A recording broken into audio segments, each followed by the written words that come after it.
Hi everybody, my name is Jim Benfield. It is my great pleasure to introduce the writer and director of The Abyss, James Cameron.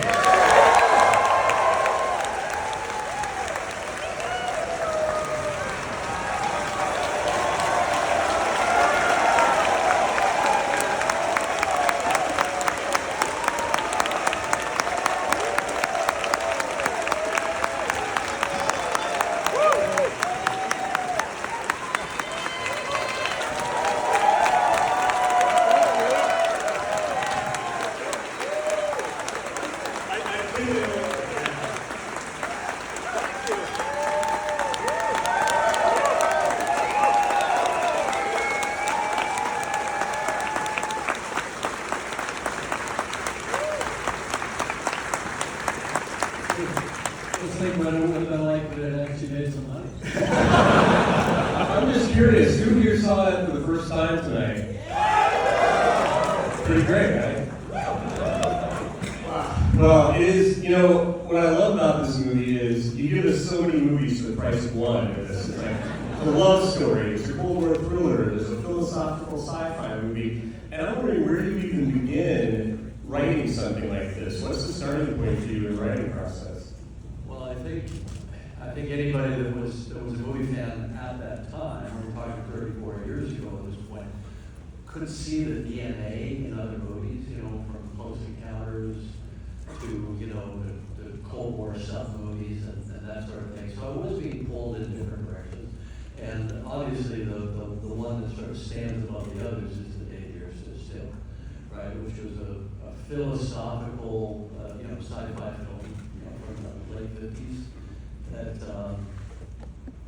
asked the question, are we worthy if we were to be judged by a higher intelligence?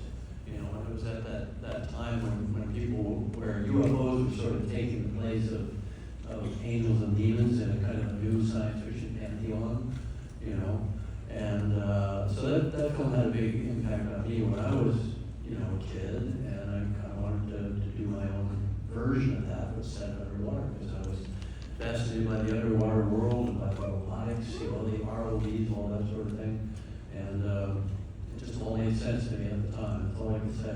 I suppose that's, what any filmmaker can say. Well, it made sense to me at the time. Well, the whole setting underwater thing is obviously what sets this movie apart, and it's one thing to write that on the page, but as far as I know, there was no real precedent for doing what you did here in terms of shooting this much stuff wet for wet. Yeah, I went to the guy who, Al Giddings, who had been the underwater DP on The Deep, which was considered kind of the biggest underwater film that had been done before that. And it was minuscule compared to what we tackled on this. And his eyes were pinwheeling half the time when thinking about what we were going to try to do. But he and I found a new tank in Gaffney, South Carolina, that was an uncompleted nuclear power station. And we climbed up on this giant crane in a rainstorm and looked down at this thing, and it just all made sense to us. Okay, we could do the dive dock over there, we could have the viewing window over there so we could see all the tank operations, and we kind of put the whole thing together. So it was based on what he had done in the past, just sort of a 10 times larger scale. Well, so often with your movies, whether it's this one or T2 or obviously Avatar movies, you're often writing these stories that require technology or modes of filmmaking that haven't been invented yet. And I'm curious, do you ever censor yourself, or are you afraid when you're writing this stuff, or do you just take it on faith that you and your team are going to be able to figure out how to execute it? I think I write myself into a corner, so I have to figure out something cool. I think it's a deep insecurity that I have to pull some rat out of a hat every time, to show an audience something new. Probably comes from an insecurity as a writer, as an actor's director, or whatever, that I can't just do that. I have to do some big hat trick, And so there's some pretty ambitious images in this film. I think some of them were successful. Some of them we can do a whole lot better now with CG and the ability to simulate water and to get scale. The whole thing with the mothership coming up at the end, our imagination definitely exceeded our ability to execute on that, because water doesn't of scale, and everything was done with scale miniatures at that time, except for the pseudopod scene and the actual kind of giant wave itself. But you know, every film is a still cross-section of its time, what was possible at that time, where we pushed it to new ground with the pseudopod scene, which I think is the most kind of dreamlike and surreal moment in the film. And I think it's the moment that certainly caught people's attention at that point. I mean, the film was not a ginormous success in the marketplace, although obviously a lot of people have discovered it as we go along. But that scene made an impact, and it impressed a lot of people and showed them what was possible in a new way. And I think it sort of kicked in the door to the start of the CG, explosion. It was like the CG Cambrian explosion that took place. The next film out of the gate was Terminator 2, which took that, obviously liquid metal, but took that idea of a liquid character that could shape change and morph and had a face and could speak and all those things. Took that much further, and the next step after that was Jurassic Park, where they took a lot of the same principles of fluidity and fluid morphing, and then applied it to actual muscle systems and skinning and all that for the dinosaurs, and then we were off to the races at that point. Well, it's so crazy to me when you say you have an insecurity in terms of writing and directing actors, because I think, the best shot in this entire movie is Ed Harris with the camera underneath him, basically ordering Muriel's to come back to life. Like wills her back to life. And there's some, kind of politically incorrect stuff in there. We probably wouldn't even try to do today, But his performance is amazing. And, an unfortunate thing happened right before we shot his close-up, which is on her revival. I got basically 1.5 takes on that. She did it once fine, and she was right at the point of starting to come back to life on the second take. And we had just rolled into it back to back, and I hadn't given everybody a chance to reload. And one of the cameras flapped out, and I heard we had this thing then called film. I heard the tail end of the roll flapping in the magazine, but I still had another camera going, so it didn't cut, right? And the director of photography, who I think did a spectacular job on the film, except for this one moment, cut in the middle of her performance, and she got up and she stormed out. She kind of had a big meltdown, and so Ed had to perform it without her there, and he's basically just performing straight to the lens and slapping a sandbag. He was a trooper, and he did it, and he brought his A game, which he did throughout the film. They both did. They're both spectacular actors. Well, he was such a great choice, and at this point in time, he wasn't necessarily thought of as any kind of leading man or anything. I mean, was that any sort of battle for you with the studio? I would assume they would want somebody who was sort of more conventional movie star type. Yeah, I mean, he wasn't thought of as a leading man. You can see he had the male pattern baldness at a very young age. He was very fit, athletic, and incredibly handsome. I just thought he was an unusual choice, an awesome choice. He didn't sort of fit the mold of a typical Hollywood, leading man, action character. And the studio said, "Oh, you got to give him a wig." And it's like, I'm not wearing a rug. Forget it. You're not wearing a rug. Well, I'm curious what the casting process for this movie was like, because you not only have to get great actors, you have to get great actors who are capable of meeting the physical challenges of this. They've got to be able to dive, all this kind of stuff. And so I'm curious how you cast it, and also, did you get anybody who came in who lied to you and said, "Oh yeah, I can do that"? When you're casting a Western, everybody says they can ride a horse. You find out on the first day of shooting whether they can or not. So everybody went through training. They had to go through basic scuba training, which we did down in Grand Cayman on a liveaboard dive boat for a week. We got them all scuba certified. I took them in deep submersibles there because they used to operate a submarine. They all went down to almost 1,000 feet. Got a feel for what that was, and it turned out Ed turned out to be an exemplary diver. He actually was on a boat. He couldn't do that trip, so that's where Mary and Michael Bean and everybody else learned to dive. Ed had to get scuba certified, I think, in a quarry in Minnesota or something like that. But he came in, he was a very, very good diver. He didn't love diving, and I don't think he ever went diving again, but he was very, very good at it. Maybe I permanently traumatized him. I had a year where I didn't even go in the ocean after making this film. But there was one actor, J.C. Quinn, bless his heart, that said, "Oh yeah, sure, I'm great in the water. You know, deeply claustrophobic," and just was absolutely dreading. He had one day that he had to shoot underwater. He was dreading and dreading and dreading. And finally I said, "JC, you're just gonna have to suck it up. We gotta go do this. You're gonna be fine." And this was after I had run out of air and my helmet almost died, you know, and stuff like that. So I don't know how convincing I was. But anyway, he was over the moon when he came out of the water. He felt like he had climbed Mount Everest, you know. And it's a nothing scene. It's just he's outside welding on the wellhead, and they're just, you know, pitching and moaning about the work. You know, that was his big scene. I kept him out of all the stuff where they go inside the sub. The stuff that was actually legitimately scary, that you had to have your shit wired pretty tight to be able to do that. As actors in helmets going in to an overhead scenario. Of course, we always had what we called the angels, who are the safety divers, who were right there, and each one was assigned to one or two actors that just kept that in sight the whole time. So, you know, we never had any safety incidents, fortunately. Okay, I want to go back to what you said, which is that you ran out of air and almost died. So, oh yeah, that. Well, the safety divers were watching the actors. Never watched the game. But yeah, no, it was a close one, because we were working 30 feet down. For me to be able to move the camera around and everything on the bottom, I wore heavy weights around my feet, no fins, heavy weight belt around my waist.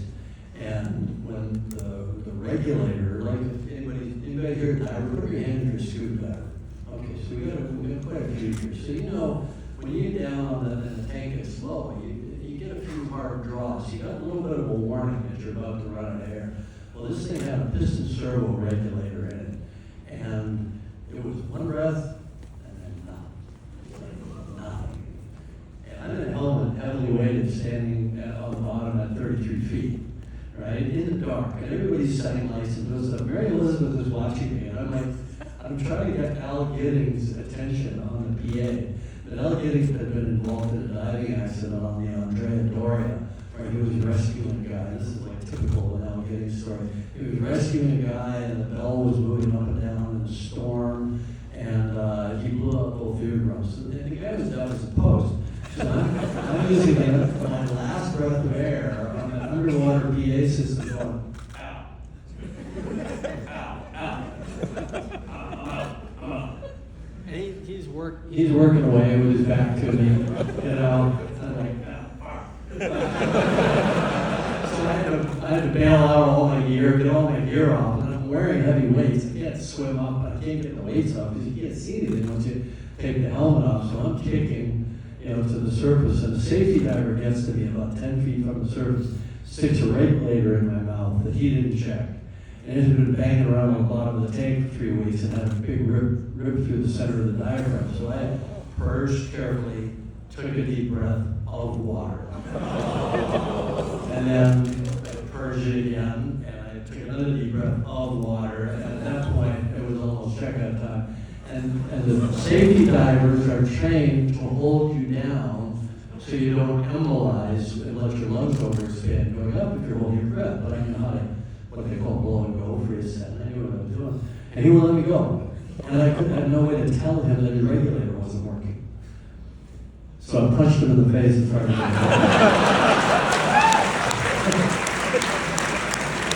And therefore survived. So when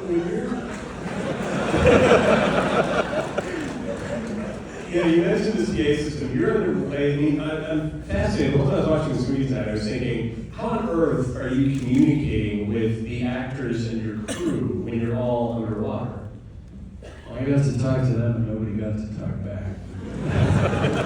No, there was only one PA system, and everybody was hardwired. So the actors were hardwired so we could record their dialogue.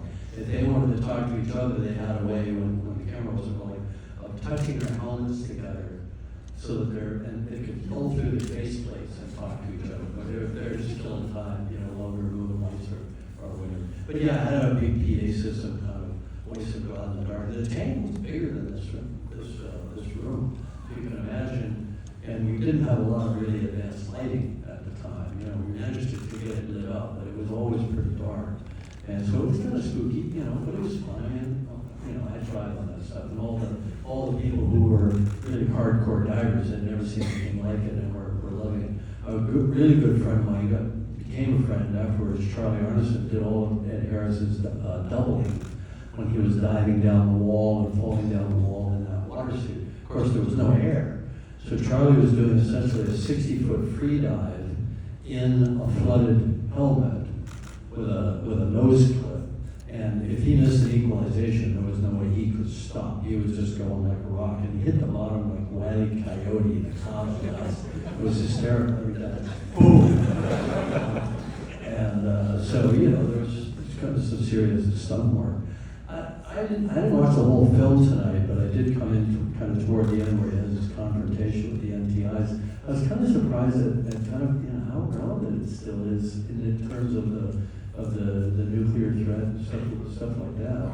You know, I'm going to do like the ultimate name drop. I was literally talking, you know, for a documentary film project to Bill Gates today. We were talking about AI, right? And he said, yeah, you know, but we've got to do something about the whole war thing. Yeah, we really got to do something about the whole war. Yeah, no, it's amazingly prescient. Movies age so well. You know, mentioning that thing with the Harris character going at Bob, I mean, that's another thing watching tonight. I was trying to figure out how on earth he did it. The stuff with Ed Harris having the oxygenated liquid, and I want to know how you do it with the rat. Okay, so the rat, you know, that was a remarkable piece of acting. No, actually, the rat had no choice. He was going to breathe liquid. And I went to the guy who was the leading researcher in the world, who was doing this liquid ventilation stuff. And they were trying to perfect the technique so that they could help preemie babies survive, and there were other things. And they were looking at it possibly for deep diving.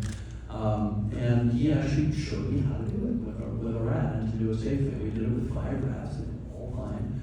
And Ed watched the rat and said, I got to do that. Now, he knew he wasn't literally going to be taking, you know, oxygenated fluorocarbon into his lungs, but he had to simulate it, so he had to be pretending to breathe while holding his breath. So he's holding his breath way at the back of his throat, back here, but moving his diaphragm and opening his mouth and pretending to be moving that liquid in and out, which takes quite a lot of effort. You can see that the rat was really having to work hard to get the liquid in. And so Ed had this, he used the rat as a guide for his performance, you know. I think he sold it pretty well. And he was in a helmet filled with liquid though the entire time. The difference is when he was above water, they're doing the scene where it fills up and he kind of, you know, thrashes for a bit and he calms down and realizes that it worked. That was an actual helmet that had to hold water, right? So we were really spooked by that. It turned out the way we built it was those 2 big hoses that came up on either side. We were able to pull those and dump all the water in the helmet through these large openings in like 4 seconds. So if he got into trouble, we could get him to air in 4 seconds. So he considered that to be safe. When he was underwater, I didn't want to be messing around with any of that, so we created a helmet where the entire faceplate would open like a motorcycle helmet. So he'd be breathing away on a scuba regulator, looking at his lines, and he had special soft scleral contact lenses that allowed his eyes to focus in water, which was really cool. I've tried them, I've used them for free diving. It's amazing, you can see perfectly. So he's sitting there going over his lines in a laminated, plastic laminated script, you know, and thinking, breathing on a regulator. We'd get ready to shoot, and he'd pop the regulator out, hold his breath, click that faceplate closed. We made sure that it was really easy to open for him. And so it looked like he was in that same sealed helmet that you saw before, but he wasn't. So we could get him a regulator very, very quickly. But you know, there's a mental discipline involved in you know, doing all this sort of thing. That, you know, you really got to respect what he managed to accomplish. Yeah, absolutely. And you know, Chris, as you describe all of these, you know, problems that you guys solved, I'm wondering, what were the sort of unforeseen things for you? Like, what was more difficult about this than you expected?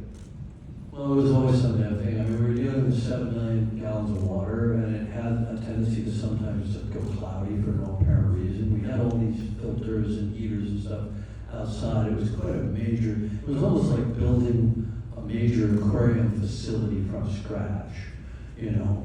And I mean, we didn't build the tank structure, but that's the only thing we didn't bring. We had to bring in all these big heaters and filters and, you know, hundreds of miles of piping and all kinds of stuff. And sometimes it would just get murky. You'd come in the morning and it's like, all right, what's the weather in the tank? Sometimes you can see all the way across 210 feet to the other side. Sometimes you can see like 10 feet. Now what do?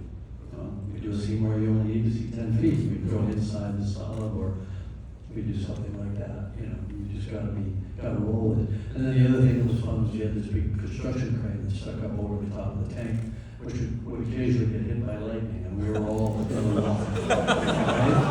So whenever anybody would see lightning on the horizon, you know, 10 miles away, we all had to get out of the tank and wait until it went through, you know.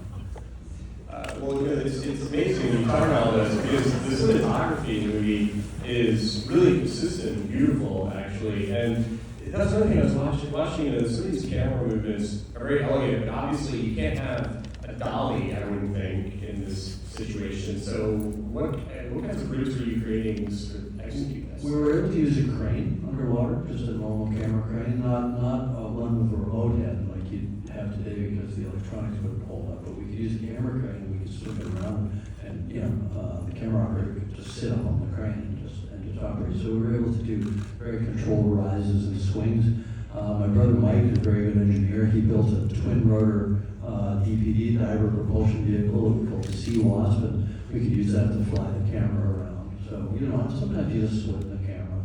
You're completely free in three-dimensional space, which is wonderful. Above water, we use the normal tools, crane and Steadicam, you know, typical things for that time. You know, when I look at the visual effects, I think they did some amazing stuff. So, you know, Yateman was in charge of one group of people, and they were doing a lot of stuff just in smoke that was dry for wet of the submersibles. We had another team, Walt Conti and Ty Boyce, who built radio-controlled big quarter-scale subs. They weighed about 600 or 700 pounds for the whole sub chase.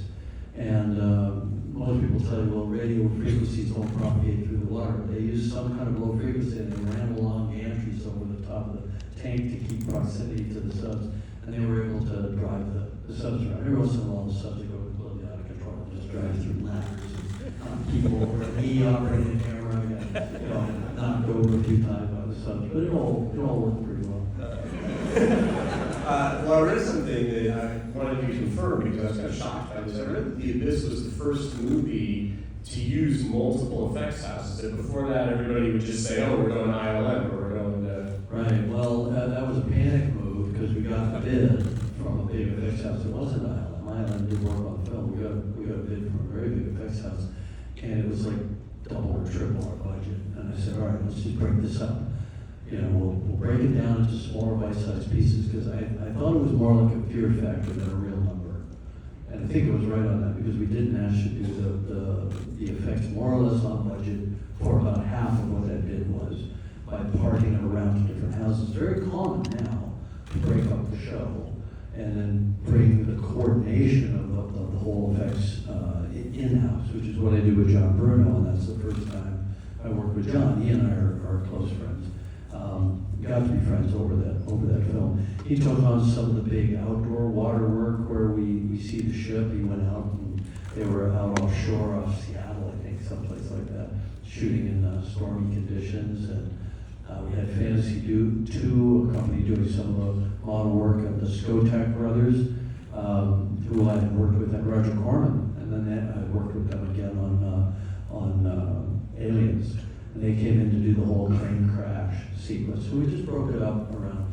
And it was my first entree to working with Dennis Murin at ILM.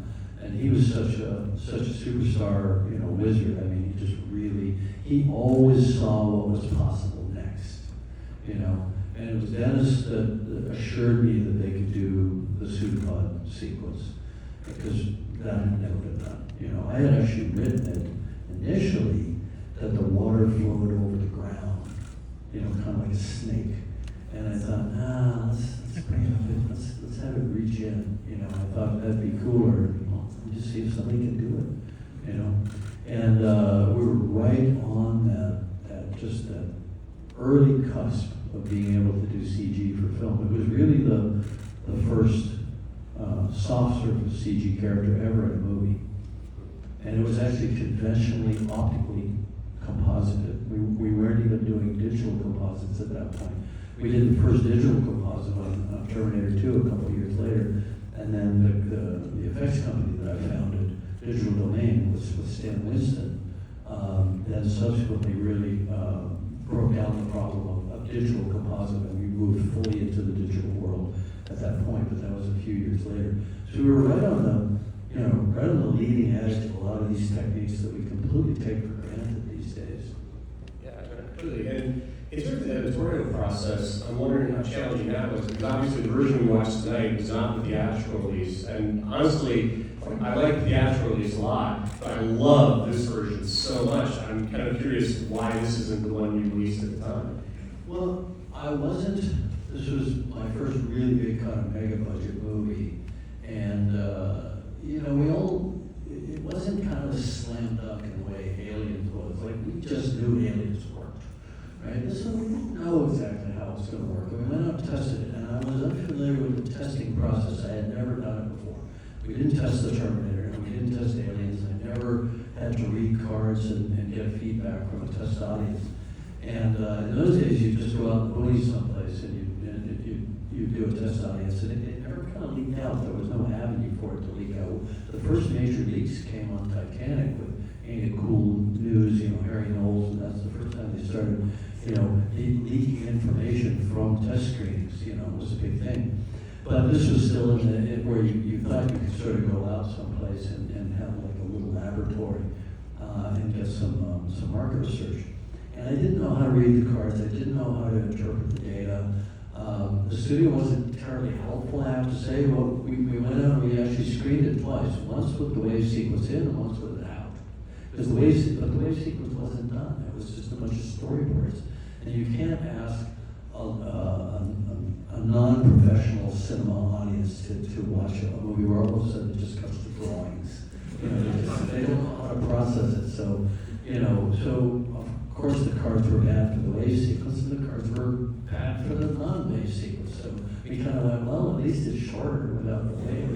At least it won't cost as much to finish, you know. But so I didn't really know how to interpret the data, and I think we overreacted. And I learned as a result of that how to interpret those cards and what they really mean and when to take it seriously and when to just assume the movie's not done yet, they're not getting the full picture. So a couple of years later, I think it was in '92, we decided to just go ahead and finish the unfinished visual effects and put it all together and see what it looked like. And I think, you know, I agree with you. I think it's a better movie. It's the film I intended to make, if nothing else. But I actually think that you see how a lot of the themes do come together and how it truly is a kind of a proper, you know, heir apparent to the day of the Earth still, which was what my intention was. And I came in, I was at the back of the house just for that last section. And when it gets to that, there's that little clip that they run, which is like all the bad things humans ever did in whatever it is, 45 seconds. We called it Atrocity's Greatest Hits at the time. It was cut by a young guy named Ed Marsh, he was literally just working in the sound and AV department. You know, I think he was running the monitor screens on set. But, you know, he had a flair as an editor. He cut that sequence together. And I mean, it stands today as a remarkable piece of editing, I think. You know, it gives me chills every time. I think we have time for a few audience questions, if anybody has any. Yeah, back there. Yeah. I was wondering if you what you learned from the event and how filming underwater and all of that, how you what lessons you learned to be able to bring to Titanic now. I'll repeat the question so I can hear it. The question was, what lessons you learned on the Abyss that you was able to apply to Titanic and Avatar? Well, a wiser man than me would have learned never to mess with water. But I think what I learned was, in a way it was something I already knew, but to have it graphically demonstrated demonstrated to myself and the crew every single day, which is you have to respect the force of water and the difficulty of working with it. I mean, the water sometimes would come pouring into the set and blow the set apart. You know, when Ed Harris is being rammed down the corridor by that big flood coming in behind him, the set just blew apart. Just blew apart, collapsed, just blew the walls right out of it. You know, they had underestimated the force and the power and the weight of water. So we were prepared when we got to Titanic. We built the sets out of steel. Really no bullshit. We built the sets out of steel because we knew that was the only thing that was going to work. And I think it allowed us to keep people safe on Titanic, which was obviously, you know, yet that much more complex and ambitious. We had a lot more people in the water. We had hundreds of people in the water on Titanic. We had to keep them all safe. And when water starts moving, you can't stop it. You can't swim against it. You can't resist it. So, you know, respect for water, respect for the difficulty of the process. You know, learned a lot about underwater lighting and putting cameras in water and how you coordinate water teams with divers in the water and people working above the water, that sort of thing. Yeah, it was a good primer to cut my teeth on before I got to Titanic. And then, of course, you learn from that. And then Titanic was a good primer for doing The Way of Water, where we were still working underwater. We weren't doing photography, we were doing performance capture. But before we went into that tank with the actors and the stunt people for The Way of Water, we went out to the Bahamas with working mock-ups of our creatures to figure out how to ride creatures at high speed underwater, above water, diving into water.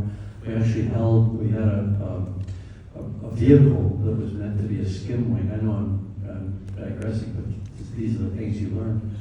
We actually had a thing you could ride that was like the skim wing in The Way of Water that could go 15 knots underwater, come out of the water, fly over the surface at about 15 or 20 knots, and then dive back in. And it took 2 days to figure out how to hold on to that son of a bitch. Wondering if you could talk about. You know you're not in that picture. Your usage of high frame rate in your movie, specifically the last one of Avatar 2, and why you decided to only use it in certain shots, and what your plans to use it are in the sequels. The question was about his use of high frame rate in Avatar 2 and how he plans to use it in the future. Well, I prefer to talk about the abyss, but seriously, I mean, that's why we're all here. You know, I answered the question many times, but you know, I think high frame rate is a way of making 3D better. And obviously, at the time I was making the abyss, I wasn't working on 3D. I wasn't even thinking about 3D yet at that point. But it's a way to make a lot of people have issues with the strobing in 3D, which is made worse. We've all lived with strobing for 120 years of cinema at 24 frames a second, but at 48 and 60 frames a second, the strobing is radically diminished, and it makes the 3D experience better. But if you just use it as a format, like IMAX is a format, 7mm is a format. High frame rate shouldn't be a format. It should be used as an authoring tool where it adds value, and not used where it doesn't add value. So that's the quick answer. Yeah. Okay.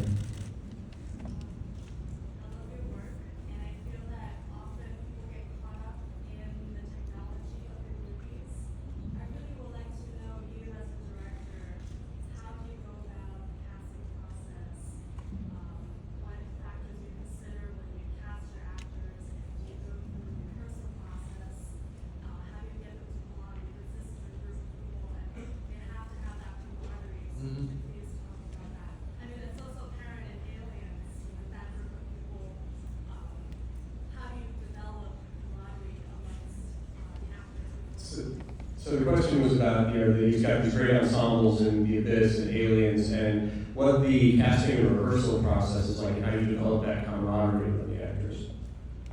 Rehearsing for a film is potentially dangerous because you don't want to sort of lock in on performance until you get there on the day. But I use rehearsal as an exploratory process. So to start with first principles, you know, Howard Fewer cast the film, brought in some amazing actors. You know, went back and forth between LA and New York, found the people that I wanted. They weren't necessarily the people that I visualized, but I, you know, I go on the individual. I don't go on trying to fit a stereotype of character that I've created in my mind. And you know, I think I managed to find you know, everybody that I needed. They were spectacular. I remember battling with the studio a little bit about Ed and Mary, because they're a little bit off center, you know, and they saw this as their big action movie for the summer and all that crap. But once I fought those battles and got them together, now we had to create a team the same way that we had a team in Aliens. I hadn't experienced that before Aliens. Terminator was just really a 3-character play, you know, and they're very isolated from everybody around them. But here I had to create a camaraderie. So in Aliens, everybody went through boot camp. You know, they became a squad together. They went out, they marched, they ran, and they rolled through blood and all that sort of thing. I said, all right, well, I've got to do kind of the same thing here. So it was really the dive training. It was living on that dive boat for a week. It was getting certified together. And then it was coming back to the tank and wearing the helmet training, because that was a separate layer. They had another week or I think 4 or 5 days of helmet training.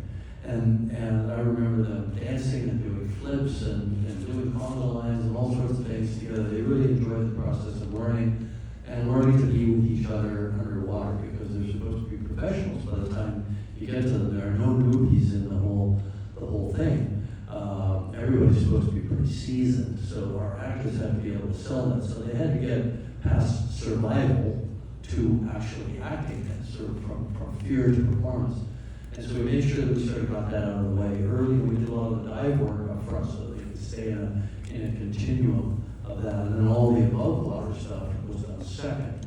So they went straight from very intensive dive training, which was a bonding experience, into the shooting of the underwater stuff.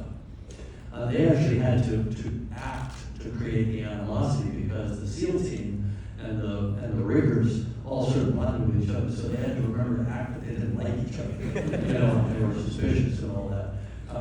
But you know, that part of it, I mean, I won't say it all went well. There were a lot of small problems, but we never had an actor freaking out. We never had somebody who came to me and said, I just can't do this. You know, it wasn't like that. They really leaned into it. I think I don't want to say they enjoyed the process of shooting the scenes, because some of the scenes are quite grim underwater, but I think they enjoyed the afterglow of having accomplished something that was difficult, and that they knew was hard, and that they knew had never been done before. I mean, we recorded the first dialogue that had ever been done in a dramatic scene underwater. I mean, a bunch of it. We did it every single day. You know, there's a funny thing where we couldn't figure out how to slate it, because the only microphones that were underwater were inside the helmets. So the way we slated the shot was to bang on the top of the helmet. I still remember Michael Bean or Bill Burnmester or whoever, and the slate were doing boom, and action.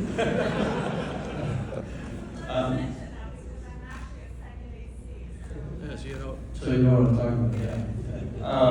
Well, we're getting signal this time to wind down. Let's do one more. Okay, sure. You pick. Who's got a good one? This gentleman right here.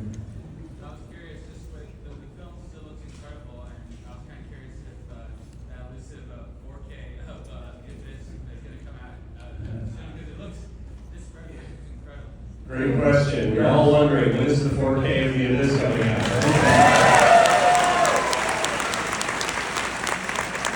So I've completed the transfer and all the mastering's done, and I think it drops pretty soon, like you know, in a couple months, something like that. So it's out of my hands at this point anyway. And there's a lot of added material that they're sticking in with you know, with the what you know, and then it'll be available, I think, simultaneously on streaming and all that. But I wanted to do it right. I didn't want to just say, hey, just go look at the old transfer, you know, at the old HD transfer. I wanted to do it right. And I kind of had a day job getting Avatar 2 finished. Well, I think I speak for everybody when I say this was really a great movie-going experience. I really appreciate you coming out and talking to us. Thank you.